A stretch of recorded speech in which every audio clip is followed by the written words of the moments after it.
On essuie une larme, car les papis flingueurs sont là, mais pas tous. Il nous manque Daniel Chevalier, qui est un peu perturbé par la circulation routière aujourd'hui. Il nous rejoindra dès la semaine prochaine. Mais nous sommes bien avec Pierre Roux, ancien président de la Chambre de commerce, homme d'entreprise. Ça va, président? Ouais. Tout va bien? Ouais. René Valarino, homme équilibré. Je ne reprends pas la formule d'autre fois, mais on a parlé pendant deux. C'est très bien. Ça veut dire que lui, il était équilibré, moi non. Bon, c'est pour savoir. René Valarino, qui est quelqu'un de très engagé dans la mutualité, dans le sport, dans plein de choses, le club élite, enfin, on en passe. En tout cas, ce sont des gens qui connaissent bien le département des Hautes-Alpes et que vous retrouvez chaque semaine, très simplement, pour commenter l'actualité de la région, nous donner, parce qu'ils n'ont plus pas d'intérêt à dire blanc ou dire noir, nous donner leurs sentiments, hérités d'une expérience acquise pendant quelques bonnes années, Pierre Roux, hein, quelques bonnes petites années. Et puis alors, pour changer un petit peu, on a convié un jeune homme. Alors ce jeune homme, il s'appelle Quentin Boisserand. C'est ça. Il habite la Bâtie-Neuve. Oui, un peu en dessus, au Santon. Au Santon, ah oui, ne mélangeons pas, au-dessus de la Bâtie-Neuve, au Santon. Tes parents travaillent dans quoi? Ben, mon père est artisan charpentier et ma mère est comptable à Volkswagen, chez Audi, là-bas. Très bien. Un bon petit haut alpin d'ici, il fait en classe de 4e, il fait partie de ces jeunes, de 3e, pardon, excuse-moi, de ces stagiaires qui viennent pour justement la classe de 3e, dans les entreprises, découvrir un petit peu le monde économique. Alors on va t'inviter, quand tu comprends les sujets ou quand tu t'intéresses, à nous donner ton sentiment. Ben, ça j'en pense ceci, ça j'en pense cela. Tu te gênes pas, tu parles cash comme on dit de nos jours. Merci Quentin. Alors premier sujet, président. On vous a déjà vu intervenir à la télévision sur cette affaire, rattacher le département des Hautes-Alpes à la région Rhône-Alpes. Alors, c'est pas une information, d'abord, il faut être précis, hein, même si le ton de cette émission se prête facilement à la plaisanterie. Ce sont des rumeurs, c'est ce qu'avait préconisé le comité Balladur de 2009, ça circule. J'ai l'impression que, enfin, c'est que personnel, mais qu'il y a eu un petit ballon d'essai de lancer. En tout cas, vous, Pierre Roux, vous avez trouvé une formule pour dire non, c'est pas cohérent. Ah ben, je l'ai dit depuis des années, quand on a créé la région, hein, moi, j'avais dit à l'époque, pour notre attachement à Marseille, si vous jetez un bout de bois dans un ruisseau briançonné, et s'il arrive à Grenoble, je suis d'accord pour le rattachement à Grenoble, et alors à Lyon, n'en parlons pas. Et c'est pas demain la veille. Donc, on ne va pas contre le sens des vallées. Le ridicule dans cette affaire, c'est notre député de l'Argentière, qui a pris une position pour Lyon.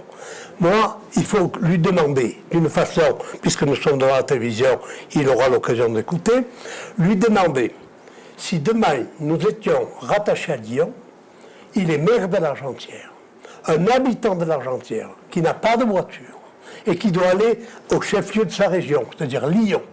Comment peut-il y aller et revenir dans la journée? C'est impossible. Ah, il faut que la réunion soit courte en tout cas. C'est impossible. Alors, on dit aux gens, on veut vous rattacher à Lyon, mais de toute façon, vous ne pourrez pas y aller, sauf si vous avez des moyens de vous permettre de prendre l'hélicoptère. René Valarino, ça vous a inspiré quoi ce débat-là, qui est récent finalement, de ce début d'année? Je suis de l'avis de Pierre Roux là, sur cette affaire, parce qu'en fait, les gens, les hauts-alpins, et moi je l'ai connu ça professionnellement, sont tous tournés vers Marseille. Hein. Plus que vers Grenoble ou même vers, alors à plus forte raison, Lyon, bien entendu. Les gens regardent vers le sud. On est installé, on va vers le sud. Ensuite, j'allais dire que par principe, il y a toujours une attirance plutôt à aller vers le sud que vers le nord. Hein. Ça, c'est un peu naturel.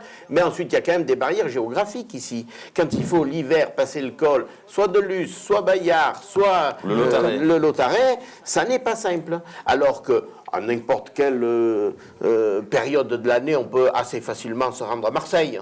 Même pour ceux qui n'ont pas de bagnole et qui pourraient éventuellement prendre le train. Voilà. Non, c'est vrai. Alors après, moi, derrière tout ça, je me pose quand même la question, quel intérêt on a toujours de grossir, de grossir, de grossir? Parce que quand on grossit comme ça, moi je me rends compte qu'en finalité, finalement, on éloigne par principe un peu la proximité, donc le service aux gens, le service qui est dû à tous les citoyens sur ce territoire. Alors ça c'est intéressant, parce qu'on est dans la logique globale, il faut grossir, il faut rassembler, il faut rassembler, il faut rassembler. À la limite, Pierre Roux, est-ce que c'est une nécessité selon vous? Absolument. Ça touche aux collectivités locales, à plein de choses. Hein. Absolument pas. Nous avons des régions en France. Bon, il est certain qu'il y a certaines régions qui ont besoin d'être regroupées. Hein, la Bretagne, la Normandie, enfin, etc. Nous sommes la 3e région de France. Vous avez l'Île-de-France, vous avez Lyon, Rhône-Alpes, Et PACA est la 3e région de France en nombre d'habitants. Et on veut la fusionner. Si on se fusionnait avec Lyon, hein, on représenterait 10 millions d'habitants, ou un peu plus de 10 millions. C'est d'un ridicule. C'est-à-dire, ce que disait tout à l'heure mon ami et bien collègue, etc., bon, c'est qu'on n'a plus de notion de l'humain. C'est la notion de l'humain qu'il faut garder. Alors on va se tourner sur ce sujet vers Quentin. Je ne sais pas si tu as bien suivi, mais en gros, tu vois, il y a tu connais la région de Grenoble et de Lyon, puis la région de Marseille.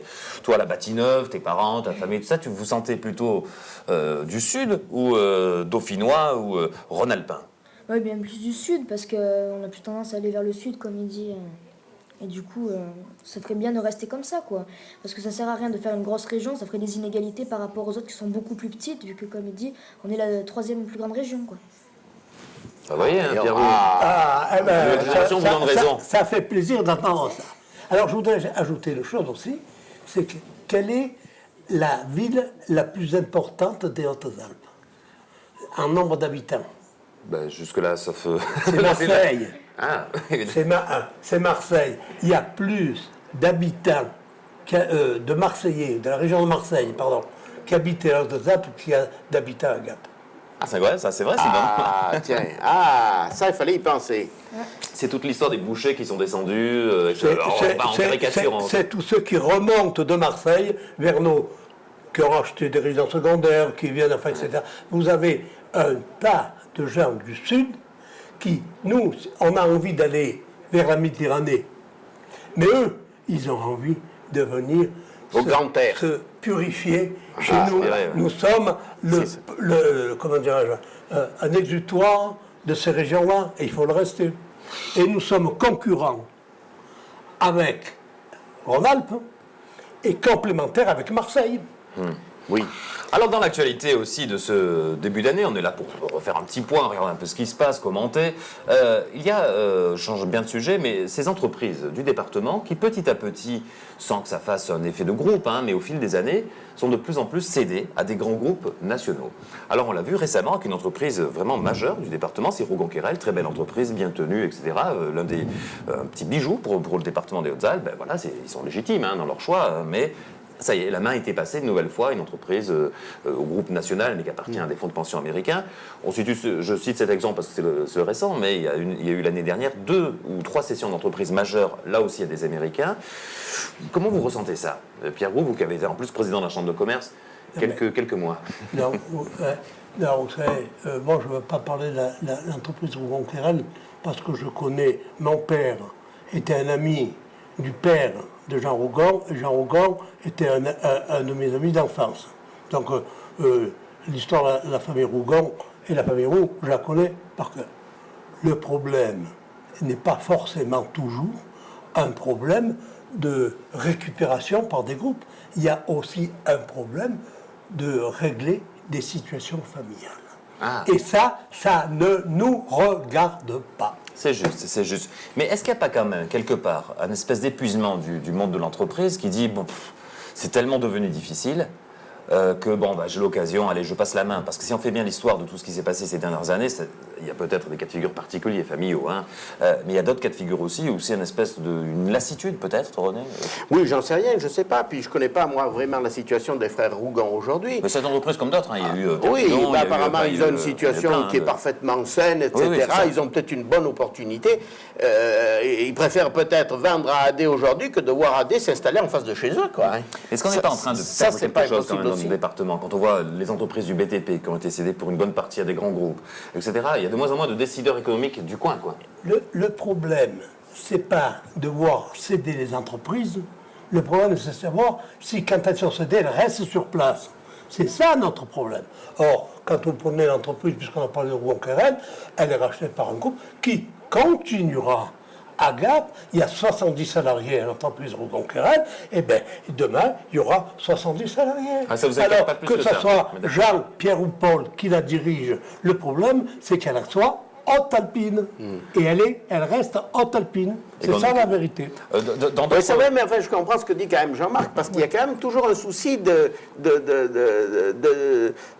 de voir disparaître carrément une entreprise, parce qu'en fait, ces grands groupes qui sont installés ici, là et ailleurs, ont aussi tendance, comme on parlait tout à l'heure, comme on le disait tout à l'heure pour les régions, de vouloir aussi se regrouper pour éviter quelquefois des frais de gestion. Alors, c'est peut-être pas le cas, et je l'espère pas de Rougon-Querel, hein. J'espère que ça sera pas le cas, mais ça s'est déjà vu. On fait des sièges régionaux, on regroupe les quartiers, on l'a vu dans le monde bancaire énormément, dans la mutualité aussi un petit peu. Dans la mutualité aussi. Et quelque part au travers de ça, on revient à ce que disait Pierre Roux tout à l'heure, c'est ça qui est emmerdant finalement, c'est que ça se passe toujours au détriment du citoyen qui, lui, est sur place et reste ici, est ancré dans son territoire et souhaite pas partir. Eh ben, il voit comme ça s'effriter tous les services qui, dans le temps, lui étaient des services de proximité, efficaces, de facile de relation, etc. Et ça, c'est quand même quelque chose pour lequel on devrait, enfin, je sais pas, nos politiques devraient un peu se battre là-dessus quand même. Quel est ton sentiment, toi, Quentin, jeune Bastidon ou Descenton, hein, toujours, je le redis bien. C'est la commune de la Bâtie-Vieille d'ailleurs, Descenton, c'est ça? Non, d'Avançon. Ah oui, c'est la commune d'Avançon, oui, Ouais. c'est ça. Il y a une belle fête chaque fin mois d'août au Centon, hein, c'est ça, c'est bonne mémoire. Alors, est-ce que tu fais partie de tous ces jeunes qui sont très admiratifs des Américains, avec les films, avec les jeux, les PlayStation et j'en passe, je ne devrais pas dire de marque, mais bon, tu vois bien ce que je veux dire. Ou est-ce qu'au contraire, quel est ton sentiment? Mais pas forcément, je vous rejoins sur votre avis, parce qu'il y a de plus en plus de sociétés sur le Gap qui sont cédées à des grands groupes, comme concessionnaire automobile Gapesa était cédé à un groupe national français, Mora. Et du coup, il y a de plus en plus d'entreprises qui rejoignent les grands groupes. Et ça perd un peu quand même l'entreprise Haute-Alpine, quand même. C'est intéressant, et il le ressent, même à son âge, à 4 ans. Voilà, tu as raison, Quentin. Mais- Tu perds le label des Hautes-Alpes. Oui, voilà, c'est ça. Alors,